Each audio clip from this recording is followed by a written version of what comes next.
Tutqunlikda. Birinchi qism. Muallif Hafiza Egamberdiyeva. O'sha kuni yomg'ir tinimsiz yog'ayotgandi. Dadamning tobi yo'qligidan ko'nglim g'ash edi. Xolida chop Rasul doktorni chaqirib kel dedi onam. Men onamga hayron boqdim. Yarim tun, qorong'idan qo'rqaman. Onam shoshilib dadamning yoniga kirib ketdilar. Telefonimizning puli to'lanmaganligi uchun uzib qo'yishgan. Akam paxtada, noiloj dadam yotgan xonaga kirdim. Rangi dokadek yuragini g'ijimlab, o'zini har yon tashlayotgan onajonini ko'rib qo'rquvni unutdim. Rasul doktor bizdan 2 bekat narida turardi. Kunduz kuni bo'lsa 1000 marta borib kelishga rozi edim. Biroq hozir qorong'ida, yomg'irda yo'lakning birinchi qavatida turadigan Shahnozalarning eshigini taqillatdim. Balki birga borib kelar, balki telefondan foydalanarman. Yo'q, hech kim javob bermadi. Yakshanba kuni mehmonga ketishgandir degan xayol bilan soyabonimni ochib yo'lga tushdim. Har qalay yo'l chetida do'konlar qator-qator bo'lgani uchun chiroqlarini yoqib ketishgan ekan. Sanam fabrikasidan o'tib olsam, u yog'i yaqin. Rasul doktor ham maza qilib uxlab yotgandir. U dadamni 15 yildan beri uyda davolaydi. Xayol bilan chopib ketayotganimda orqa tomondan kelib bir sharpa 2 qo'llab belimdan aylantirib quchoqladi. Chinqirib yubordim. Biroq atrofda zog' yo'q. Yaxshiroq qarasam, zog' yo'q deb adashganligimni anglab yetdim. Chunki do'konga suyangancha turgan yana 3 sharpa baravar men tomonga qo'zg'aldi. Akajon, qo'yib yuboring, menda hech narsa yo'q, pulim ham yo'q. Dadam og'ir kasal, doktor chaqirishga boryapman, dedim yalinib. Qaranglar, asal qiz ekan, yarim kechada pishirib qo'yibdimi? O'z oyog'i bilan keldi, ya. Seni o'zing pul, qizaloq, dedi farzandlardan biri. Shu payt bo'ynimda onamning qimmatbaho zanjiri borligi yodimga tushib, jon holatda ushlab turgan nusxaning bilagidan tishlab oldim-da yugurdim. Yuragim og'zimga tiqilgudek bo'lib, Rasul doktorning yo'lagiga yetib bordim. Yaxshiyamki birinchi qavatda turadi. Qo'llarim qaltirab ketayotganligim tufayli eshikni oyog'im bilan tepdim. Bu orada yigitlar yo'lakda paydo bo'lishdi. Endi ulardan qo'rqmayotgandim, chunki Rasul doktor sumkasini ko'tarib chiqayotgan edi. Dadamning ahvoli juda og'ir. Tez yuring, tog'a, deb vaziyatni tushuntirdim. Doktor soyabonni ko'tarib oldi. Ikkimiz bir soyabonni tez yurib ketdik. 50 qadamlar yurganimizdan so'ng yigitlar ortimizdan kelayotganini sezdim. Bezori bolalar bor. Tog'a, chopaylik, dedim doktorga. Ular bo'yimdagi taqinchoqni olib qo'yishmoqchi. Ey qizim, sen o'zing qimmatbahosan. Bular bir temirda. Sen chopqillab ketaver, men qarib qolganman, dedi u. Men qadamimni tezlatdim. Shu payt ortimdan qizchani tashlab keting, doktor, degan ovoz keldi. Nima qilasan? Boyaqishning yuragini yoribsanlar. Shu yomg'irda uyda o'tirsalaring bo'lmaydimi? Sizlardan xavotir oladigan ota-ona bo'lmasa, bu qizni ota-onasi ilhaq kutib o'tiribdi. Boringlar. Ezma ekansan, chol, yarim kecha yo'limizdan chiqqan qizni hech qachon shunchaki qo'yib yubormayman. Badr, qizni ushla. Badr deganlari shamoldek kelib meni ushladi va qorong'ida sal-pal yaltirab turgan mashina tomonga sudradi. Uni bir sakrab ko'ksiga tepdim. Orqasi bilan yiqildi. Yana qochdim. Doktor buva, yordam bering. Doktor buva, yordam bering. Ortimga o'girilib, doktor ham yordamga muhtoj ekanligini ko'rdim. Uni qolgan yigitlar sasna daraxti yonida tepib ayamay urishyapti. Qo'yib yuboringlar, dadam o'lib qoladi. Mayli, meni o'ldirsalaring ham doktor tezroq ketsin. Izimga qaytib ular bilan olisha boshladim. Ammo 3 yildan beri Kyokushinkayga qatnaganim zoye ketdi. Ular ko'pchilik va baquvvat edilar. Badr, zog'chaning ovozini o'chir, doktorni tiriklay tashlab ketaveraylik-da, qizni olib ketganimizga guvoh bo'lmasligi kerak. Baxtiyor, bu tepkingdan pishak ham o'lmaydi. Sharifing bilan bu gaplar xuddi tushimda bo'layotgandek tuyulardi. Kiyimlarim namaqib ketganligidanmi, qo'rquvdanmi, tishlarim taqillab bir-biriga urilardi.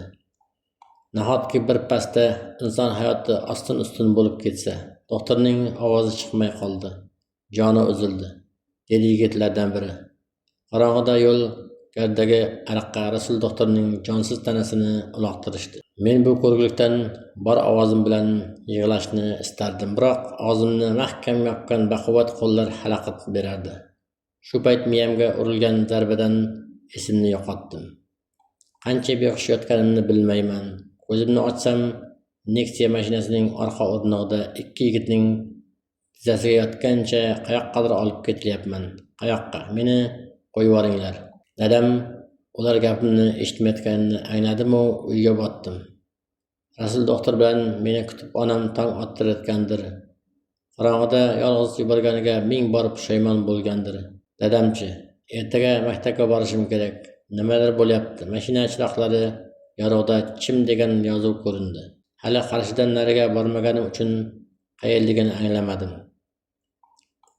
10 daqiqalardan keyin mashina katta yo'ldan o'ng tarafga burildi. Qorong'ida o'nqir-cho'nqir yo'llardan o'tayotganimiz sezilib turardi. Yigitlarning biri Rashid akam, kimnikiga haydayapsiz deb so'radi. Oshnam bor, shunikiga kirib maslahatlashib olamiz, dedi u. Uyga yaqinlashdik. Tashqarisida yonib turgan chiroq nuri ko'nglimga qandaydir yorug'lik berdi. Balki bu uyda yaxshi odamlar turishar degan o'y ko'nglimni yoritardi. Oddiy suvalmagan, hatto shibir ham yo'q edi uyning. Biroq hovlisi juda katta. Shaharda bunday hovlida 4-5 xo'jalik yashashi mumkin. Buncha avloq joy ekan. Qizcha, joning shirin bo'lsa o'z oyog'ing bilan uyga kir. Baqirma, dodlama. Kak butto, sen o'z xohishing bilan biz bilan ketyapsan. Bundan juda xursandsan. Tushundingmi? Tushunmasang Rasul doktoringni ketidan borib Munkir Nakirning savollariga javob berasan. Tushinglar, qorin ham piyozning po'sti bo'lib ketdi.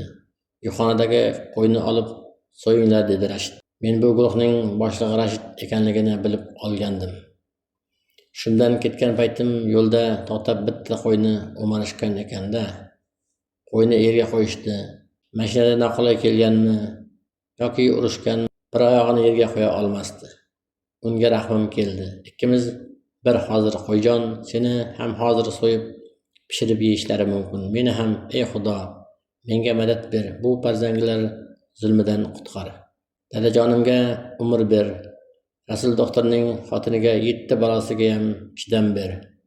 Yoshim 16 ga kiryapti. Birinchi marta senga yalinishim. Yosh jonimga jabr qilma, deya bir joyda qaltirab turardim. Tirsagimdan ushlagan Badr kulimsirab uyga ishora qildi. Ichkaridan bo'ynini aylantirib ro'mol o'ragan, qalin chopon kiygan, yuzi katta, dumaloq, burni uzun, ko'zlari qisiq ayol chiqib kelayotgandi. Opajon, qandaysiz? Sho'li aka bormi? Mana sizga mehmon olib keldik. Yo'lda mashina buzilib, ozroq uyib qoldi. Kiyimini quritib olsin, qo'yni so'yishsin, biz qilib berasiz-da. Hozir akangizni uyg'otaman, deb ayol menga o'qrayib qarab ortiga burilib ketdi. Yelkasiga to'n tashlagan, soch soqoli o'sib ketgan 40 yoshlar chamasidagi uy egasi chiqib Rashid bilan quchoqlashib ko'rishdi. Bormisan uka, o'sha g'oyib bo'lganingcha hozir Gulboqqa ketgansanmi deb o'yladim. Tirikmiz hali, Gulboqqa ham emasmiz. Faqat bugun juda charchaganmiz. Qiz o'zlaringga tegishlimi yoki uni ham dalalashda o'tlab yurgandan ushlab oldingmi? O'zimizdan. Ismi Gulya. Gapni qisqa qilib, mezbonligingizni qiling aka. Qo'yning ham tomog'i taqillab turibdi. Yigitlarga pichoq bering, qizni alohida uyga olib kiring. Bizda alohida uy bormi? 2 uy bir dahlizda, xotinning oldiga qo'yaman, mayli. Vaqti beri kel, yangangni eshigida turasan. Yana qushcha bemahalda uchib ketmasin. Nihoyat uyga kirdik. Zax gilamlar yupqaligidan oyoqdan sovuq o'tadi. Po'stakka o'tir, isiysan, dedi ayol. Po'stakni birinchi ko'rishim. Har qalay qo'yning juni bo'lsa ham muloyim issiq ekan. Yem-firimni yechib qo'ydim va ayol bergan tivit ro'molga o'randim. Opajon, dadam og'ir ahvolda edilar. Menga yo'l ko'rsating. Bu yerdan chiqib ketishimga yordam bering. Bolalaringizni rohatini ko'ring. Bular yaxshi odamlar emas. Jon opa deb yig'ladim. Ayol xo'mrayib qaradi. Seni kimligingni aftangoring aytib turibdi. Soching qani? Sen qatori qizimning sochi belga tushadi. Ular qishloqda, biz dastga uy solib chiqqanmiz. Yengsiz ko'ylagingchi, bu ham beyorligingni bildirib turibdi. Mashinaga seni birov majburlab o'tkazmagandir. Shaharda qizlar kechasi sanqiydi-da, yana ko'z yosh qilib o'zini yaxshi ko'rsatmoqchi bo'ladi. Aslida ersirab ko'chaga chiqdingmi, endi chida, lekin meni uyimda harom ish qilishlaringga yo'l qo'ymayman.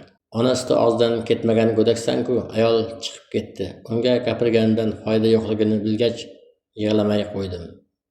Eshik oldiga borsam, Baxtiyor degani qorovullik qilyapti. Nazarimda menga rahmi kelayotgandek tuyuldi. Tashqariga chiqishim kerak. Ichkarida tur. Shefdan so'raychi. Hojatxonaga borguncha ancha yo'l ekan. Hovlida chiroq yorug'ida qo'yni saranjomlab olayotgan yigitlarning bir ko'zi menda.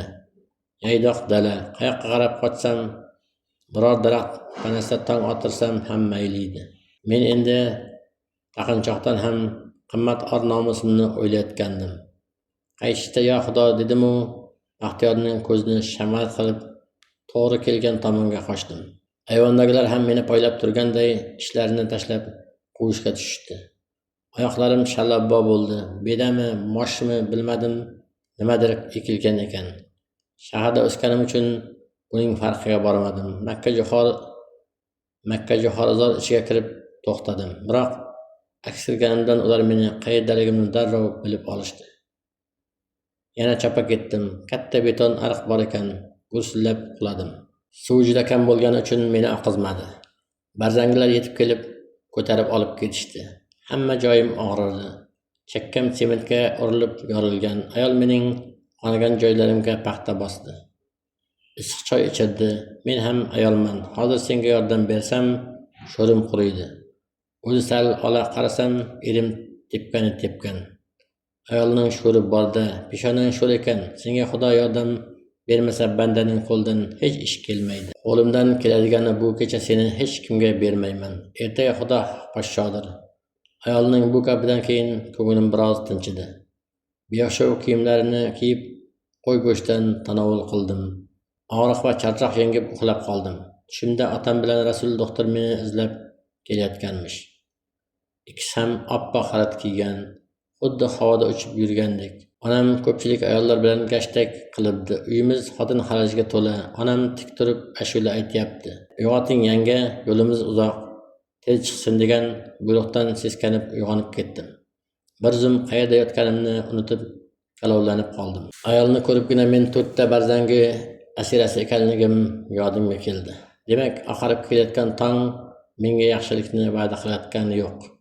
Bir necha soatdan so'ng sinfdoshlarim maktabga borishadi. Men esa o'qituvchim yo'qlama qiladi, men yo'q. Sabablimi, sababsizmi deydi, hech kim bilmaydi. Hademay dars boshlanadi. Uyga qaytaringlar, men hech kimga hech narsa demayman, jon aka, dedim. Hali maktab o'qitchisiman-de, bu yil 11-sinfda o'qiyapman. Senga ishona olmayman, guvoh qoldirish gunoh. Shu bois yo'limizni Toshkentga buramiz. Toshkentni ko'rganimsan? Yo'q, hali shahardan chetga chiqqanim yo'q edi. Ko'rmay qo'ya qolay. Jon aka, dadamning mazalari yo'q. Uyni sog'inib ketdim. Afsus, qizaloq ortga yo'l yo'q. Gap tamom. Baxtiyor uni mashinaga olib bor. Yalinib yolvorishim foyda bermagach, Baxtiyor bilan mashina tomon yurdim. Boshimning yorilgan joyiga sochimni tushirib qo'yishdi. O'lmay desang, Toshkentgacha miq etmay bor. Yo'lda militsiya ko'rsang, jilpanglab qolma, bari befoyda. Yosh joningga jabr qilma. Iltijo bilan uy bekasiga qaradim. U og'ir xo'rsinib xayrlashmasdan kirib ketdi. Mashina yo'lga tushdi. Endi men ular aytganday miq etmay hayol daryosiga sho'ng'gandim. Faqat Baxtiyor o'qtin ko'zimga termiladi. Qo'lini qo'limga tekkizishga harakat qiladi. Eng shilqimi shu ekan degan xayolda surilib o'tiraman. Tong bo'zarib o'tayotganda biz Samarqand degan yozuv oldida to'xtadik. Ular pasportlarini ko'rsatishdi. Meni hali o'quvchi ekanligimni aytishdi. Viloyatimiz chegarasidan ham o'tib ketdik. Yomg'irdan keyin havo juda toza va yoqimli edi. Har zamonda tuproq edi. dimoqqa uriladi. Shunday lahzalarda asira ekanligimni ham unutib tevarakni tomosha qilaman. O'limi oldan Alloh shunday go'zal joylarni ko'rsin degan ekanda, nega qovog'ing kuyilgan? Badr, dedi Rashid. Doktor jalka ketdi. Nima uchun o'ldirdik? Bu do'ndiqchani nima qilamiz? Boshimizga og'ir savdo soldik. Bu ishimiz fosh bo'lsa, o'chir, yuragimni siqma, hammasi joyida bo'ladi. Do'ndiqcha masalasini ham o'ylab ko'ramiz. Bizning jinoyatimizga u ham sherik-ku. Yolg'on, dedim men. Men jinoyat qilganim yo'q. Sizlar qotilsizlar. Doktor buvani 7 ta bolasi bor. Uvoli uradi. Ko'rib bo'lasizlar. Axir u begunoh edi. Begunoh bir qizning ham uvoliga qolasizlar. Sizlar chohga qarab ketyapsiz. Hech narsa oshkor bo'lmay qolmaydi. O'cha sen chaqchaga kim so'z berdi? Hammasiga sen aybdorsan. Kechasi sanqib nima qilarding? Uyingda sendan boshqa tirik jon yo'qmidi? Kechasi yurgan qizni kim sog' deb o'ylaydi? Boshga bitgan balo bo'lding. Zumrasha. Kimsan Rashid? Mujik bir jipriqni olib qochibdi degan gap yaxshi emas. Men katta ishga o'rganganman. Jilla qursa otang katta bir amaldor bo'lsaydi ham garovga qo'ysak. Balki boyning qizidirsan, bilmadim. 3 xonali uyda turamiz. Otam kasalmand, ayam o'qituvchi. Har qalay nonsiz qolmaganmiz. Biroq mashinamiz yo'q. O'rta holdan ham past. Ayagni tillo taqinchoqlari ko'pdir. Bo'yimdagi taqinchoq ayamniki. Pulini bo'lib to'ladilar. Katta ishda ishlaydigan qarindoshlaring yo'qmi? O'ylab ko'rib, birorta qarindoshimizning amaldorligi yodimga kelmadi. Yo'q, bo'lsa nima qilay? Biroq bularni qo'rqitib qo'yish uchun yolg'on gapirdim. Vazirlikda bitta tog'am ishlaydilar. Bittasi SNBda, bittasi prokuraturada. Militsiyada ham amakim ishlaydilar. Biri Toshkentda, birortasining adresini ayt, olib borib qo'yamiz. Aytmayman, ularga tashvish bo'lib nima qilaman? Ajalim yetgan bo'lsa o'lib ketaveraman-da. O'limdan qo'rqmayman. Mana Rasul doktorni endi hech kim bezovta qila olmaydi. Hech kimdan qo'rqmaydi, tashvishlanmaydi. Hozir mashina o'qdek uchib avariya bo'lsa ham mayliydi. Niyating yomon emas. O'lim yaxshi narsa, biroq tiriklik topilmas ne'mat. Hozircha tirikmiz. Demak, ko'chaga chopib chiqayotgan mana bu go'zal qizlardan non sotib olamiz. Rashid mashinani to'xtatdi. Qiz-juvonlar qo'lda non bilan chopib kelib, tojikcha, o'zbekcha gapirib Samarqand nonini olishga undashardi. Bu bozordan non olmay bo'lmaydi, dedi Badr. Yaltillagan nonlar hidi mashinani to'ldirdi. Dadam ham shunday nonlardan olib borardilar.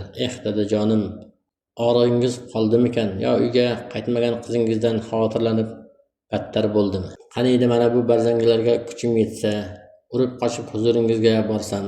Yuzimni yuvayotgan ko'z yoshlarimni ko'rib Baxtiyor teskariga qaradi. Soat 10dan 15 minut o'tganda Toshkentga kirib bordik. Bu payt birinchi darsimiz tugagan bo'lardi. Atrofga alanglab borayotgan joyimizni aniqlashga urindim. Qoraqamishga haydayman. Do'ndiqchaga ko'zinak kerak. Baxtiyor, dedi Rashid. Baxtiyor meni engashtirib ko'zimni yopdi. 5 daqiqadan so'ng ular mo'ljallagan joyga yetib keldik. Ko'p qavatli uylarning biriga olib kirishdi. Zinalardan ko'tarildik. Ko'zimni ochishdi. Eshikda 36 nomeri bor, xolos.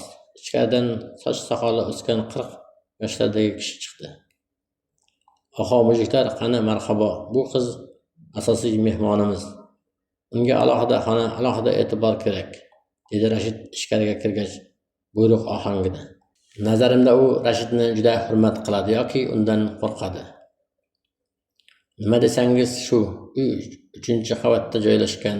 Xonalari 5 ta ekan. Meni kichikroq xonaga kiritib yuborishdi. Men uzoqlashmasdan eshik orqasiga o'tirdim. Chunki bo'ladigan suhbat mening taqdirim haqida bo'lishini anglardim. Qizchani nima qilamiz? Rashid aka, olib yuraveramizmi? Nima qil deysan? Menga sovg'a qilsangiz-chi? Ishtahang qanday-ku? Badr, men turganda sen qizga erishmoqchimisan? Ernest, sen nima deysan? Aytchi, adolat yuzasidan do'ndiqchaga kim haqli? Hammayam mehnat qildi, lekin sizning boshligingizda. Baxtiyor, senchi? Doktorni tepatganingda oyog'ing kaltalik qildimi deyman. Men sizlar bilan birinchi marta bo'lyapman. Sizlarni qanday guruh ekanligingizni bilmayman. Men o'z ixtiyorim bilan Odam ham o'ldirmasdim. Qiz ham olib qochmasdim. O'yindan chiqmoqchimisan? Chiqsang doktorning o'limini bo'yningga olibgina chiqasan. 2:15, 1:30. Biroq qizchani qo'yib yuborish kerak. Buning iloji yo'q. U sotadi. Uni menga beringlar. Hech kim topolmaydigan joylarga olib ketaman. Uni yoqtirib qoldim. Qancha berasan? 200 mingga kuchim yetadi. Afsus, senga ham, qizga ham ishonmayman. Sen uni qo'riqlaysan. Agar biror gap bo'lsa, o'sha zahoti o'lasan. Qizcha hammamizniki. Shef. Biroq sizga bag'ishladik. Bizni ham ulushimiz bor. Sizdan keyin albatta, dedi Ernest deganlari xiringlab. Ey Xudo, ular nimalar deyapti? Meni bo'lishmoqchi. Endi bu kecha meni xor qilishadimi? Ota-onam umid bilan o'stirgan, o'zing madad ber, ulardan asr deya Xudoga iltijo qilardim. Qiz masalasini to'xtatib, qarshidan xabar olish kerak. Nima gap, nima so'z? Iz qoldirmadikmi? Ernest, nega uf tortyapsan? Paravam tushib qolgan, qayoqqa tushganini bilmayman. Qovun tushiribsan-ku. Olishuvda tushgandir balkim. Mabodo sendan gumon qilishsa, bo'yningga olib ketasan. Yigitchilik deb shunga aytadilar. Kasofat. Paxtazoda yashaydigan ukangga telefon qil, Badr razvedka qilsin. Ukangni pishqila. Seni so'rashsa, ipodromda savdo qilyapti desin. Tushundingmi? Xo'p. Yarim soatdan keyin sizga axborot yetkazaman. Yaxshi. Mulla akangga ayt, bitta palov yasasin. Qizni eng ichkaridagi xonaga olib kiring. Baxtiyor qorovullikka tursin. Bu kecha bir bazm qilaylik. Ernest, paravani unutda, dugonalaringdan taklif qil. Boshga tushganini ko'z ko'radi. Davay, ishga kirishinglar. Rashidning har bir buyrug'ini eshik orqasidan qo'rqapsa eshitdim. Men haqimda uzil-kesil qaror chiqarishmadi shekilli deb yengil tin oldim. Biroq qarshidan kelgan axborotni qanday eshitsam? Fikr hayolim shunda. Yigitlarning xonasidagi tiq etgan ovoz mening e'tiborimdan chetda qolmas edi. Ular yarim soatchilar chamasi sabzi to'g'rashdi. Demak, bugun bu joyning, guruhning boshqa a'zolari ham kelsa kerak. Rashid ketsa Badr to'daboshi bo'larkan. Shu bois uning ovozi baland chiqa boshladi. Tezlashtiringlar, vaqt ziq. Mehmonlar kelib qolishadi. Baxtiyor do'ndiqchani ichkariga olib kirdingmi? Bor. Bechora mashqang otasidan ham ayrilib qolibdi. Lekin aytma. Bazmni buzmasin. Bu xabardan bir zum gangib qoldim. Dadam, dadajonim o'libdi. Ichimdan bir nima uzilib ketgandek bo'ldi. Nega? Doktor yetib bormagani uchunmi yoki men qaytmaganim sabablimi? Nima bo'lsa ham dadamdan ayrilibman. Biroq nega jimman? Nega ko'z yoshlarim yo'q? Diydam qotib qolganmi? Demak, bugun bir emas, 2 o'lik qabristonga qo'yilgan. Ikkalasiga ham men sababchi. Ey Xudo, shunchalik shumqadammanmi? Bir paytlar baxtli qizaloq edim-ku. Dadam doim tizzalariga chiqarib, erkalatib, kenja qizim erkatoyim deb bag'rlariga bosardilar. Akam shunchalik xo'mrayardiki, meni yeb qo'ygudek. Paxtadan qaytib, voy dadamlab yig'lab yotgandir. Opalarimchi, oppoq azador kiyim ularga hech ham yarashmagandir. Kimga ham yarashardi? Bariga mana shu razillar sababchi. Ular hech bir sababsiz 2 kishining boshiga yetdi. Yana bazmu jamshid qilarmish. Ayollarim adoga yetmay eshikni ochib Baxtiyor kirib keldi. Shaxt bilan o'rnimdan turdim-u, yig'lab yubordim. Yugurib borib uni ura boshladim. Yuzlarini timdaladim. U menga qarshilik qilmadi. O'zini tutib berdi. Uraver, qizgina, sen ham, men ham baxti qaro yoshlarimiz. Tengdoshlarimiz sayr qilib yurishibdi. Derazadan qara, ularni ko'rasan. Sen asira bo'lsang, mening ham taqdirim senikidan pesh emas.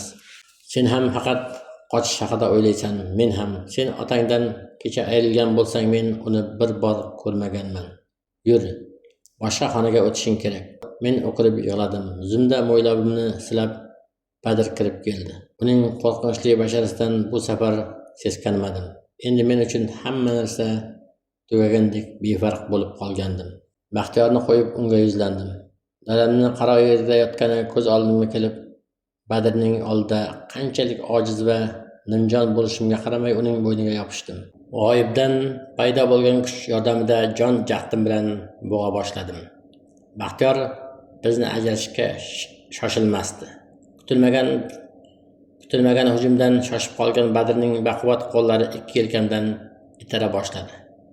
Ko'zlari xonasidan chiqqudek dahshatli tus oldi. Badr meni dast ko'tarib oldi-yu, uloqtirib yubordi. Xona to'ridagi oynali javonga oyog'im tegib, ikki ko'zi chil-chil sindi. Boshim deraza raxga borib urilishi mumkin edi. Faqat Baxtiyorning hushyor turganligi tufayli kecha yaralangan boshim yana lat yemadi. U meni bosh tomonidan ushlab qolgan va oqibat boshim uning yuziga qattiq urilib, burni qonab ketgan edi. O'ldiraman bu manjalaqini. Sirdaryoning baliqlariga o'ligimni yedirmasam, otimni boshqa qo'yaman. O'ldir, o'lganim yaxshi. Dadajonimning yoniga boraman. Odamxo'rlar, meni dadam sizlarga nima yomonlik qiluvdi? Hali 50 ga ham kirmagan edilar. Voh dadajonim, men nima uchun dunyoga keltirdinglar? Shu 4 kuchukka yem qilish uchunmi? Baxtiyor Churban aytma degandim-ku, o'zi eshik orasidan eshitgan ekan. Kirgan zahotim meni yumdalab tashladi. Badr Baxtiyorning basharasiga qarab, bor yuzingni yuv, qonga belabdi-ku deb chiqarib yubordi. Keyin mening tepamga kelib o'shqirdi. Sening baxtsizliging bizni to'daga yo'liqqaning. U dadangga ham, onangga ham, doktorning oilasiga ham yaxshilik keltirmadi. Dadang o'lgan bo'lsa, ajab qilibdi. Qizining or nomusini o'ylab, kechalari uxlamay, qayerdaligini bilolmay, chorasiz o'tirgan otaning azobi yengillashibdi.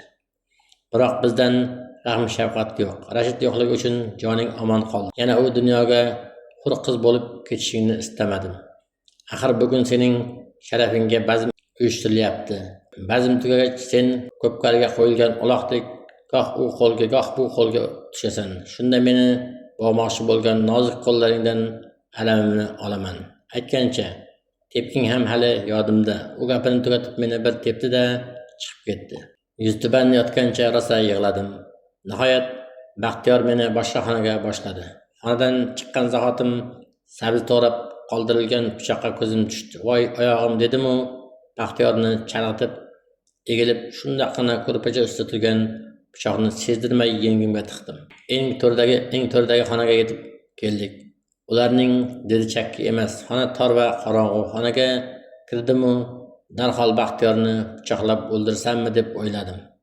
Biroq ular bitta emas. Yomg'irdan qutulib do'lga tutilaman. Yaxshisi o'zimni o'ldirish uchun saqlab qo'yaman. O'lsam ham dadajonim yoniga pok holda ketishim kerak. Endi men baxtiqaro onam haqida o'yga botdim.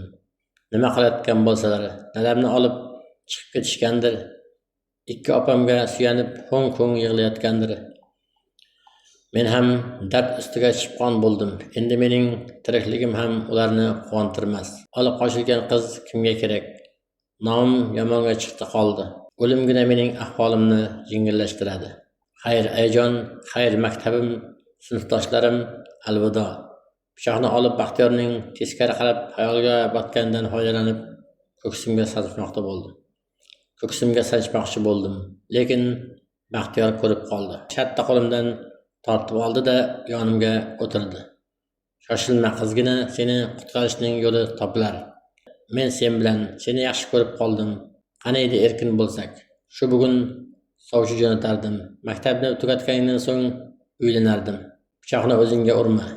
Ma yashirib qo'y. Balki bu bilan ularni birin-ketin tinchitib qocharmiz. Faqat sen o'zingni o'ldirma. Siqilmay tur, iltimos. Baxtiyorning yuziga tikildim.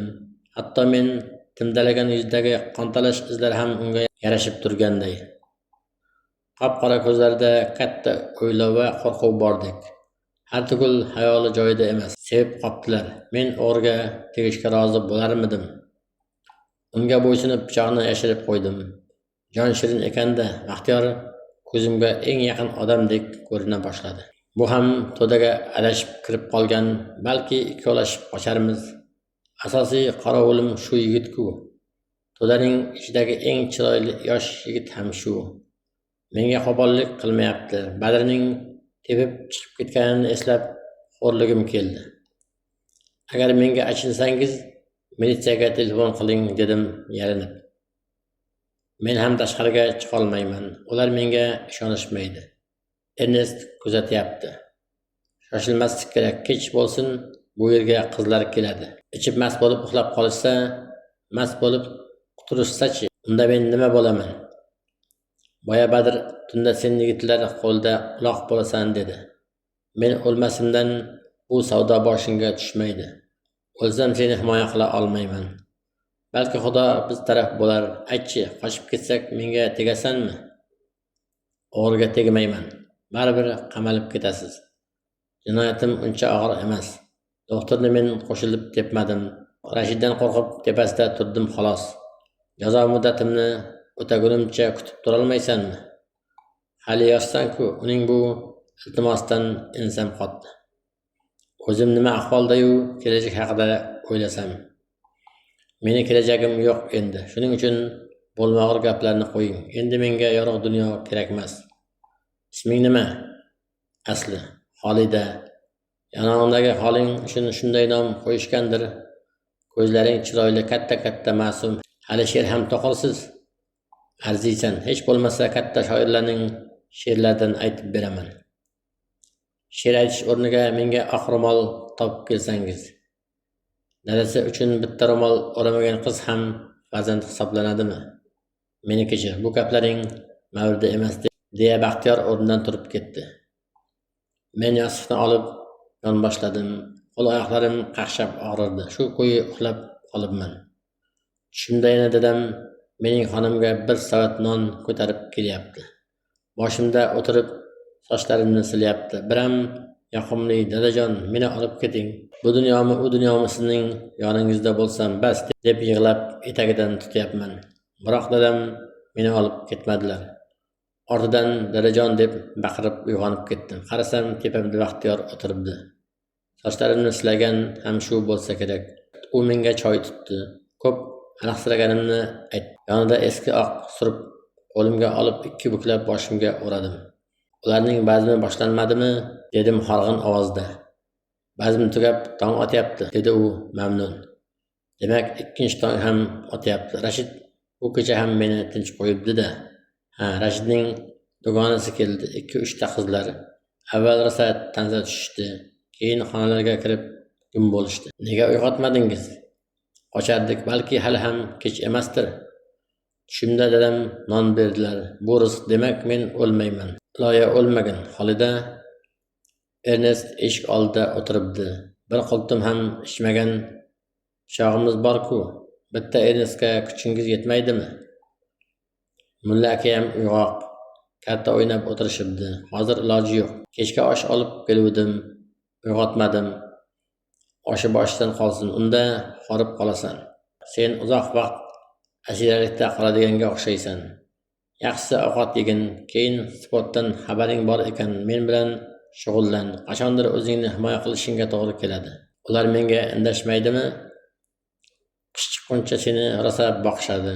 Keyin shefga olib borib sovg'a qilishadi. Kecha mehmonlardan biri shefning yordamchisi shunday taklif qildi. Shef kim u? Men ham hatto Rashiddan tanimaymiz. Tanishish uchun sen bahona bo'lasan shekilli. Bu orada ko'p men bularning ishonchini qozonib ko'chaga bemalol chiqadigan bo'lib olsam, militsiya va uyingdagilar bilan bog'lanardim. Ozodlikka chiqish endi menga avvalgi baxtiyorligimni qaytarib bermaydi. Biroq doktorning, dadamning qotillari jazolanishini istayman, dedim Baxtiyorga. Men endi o'lim haqida emas, o'ch olish haqida o'ylayotgandim. Tushimda dadam menga rizq berdi. Demak, qasos olish uchun umr berdi. O'zimni o'ldirsam, Badr aytgandek, Sirdaryoning baliqlariga yem bo'laman, xolos. Men Baxtiyorga yuvinishim kerakligini aytdim. U meni vannaga kiritib ustimdan qulfladi va oshxonaga ketdi. Jarohatlarim azob bersa-da, yuvinib 2 kunlik ham g'ussalarni ortga tashlagandek tetiklashdim. Qum, tosh, loy yopishgan sochlarim yana jilolandi. Ko'zguga qarab, ko'zlarimga termildim. Ko'zgudagi go'zal ko'pkarida uloq bo'lmagandan mamnun boqardi. Biroq bu do'ndiqcha shefga atalgan. Shef kim? Biror ashaddiy jinoyatchimi? Terroristmi? Narkomanmi? Har qalay Baxtiyorning gapiga kirganim ma'qul. Sport bilan shug'ullanaman. Jinoyatchilarga qarshi yakkama-yakka kurash oladigan bo'lishim kerak. Sport kompleksida qatnashganim yodimga tushdi. Onam chempionatga qatnashishimga ruxsat bermagan edi. 3 yilgina borib keyin tashlab qo'ygandim. Agar ancha payt shug'ullanganimda Rasul doktor omon qolarmidi?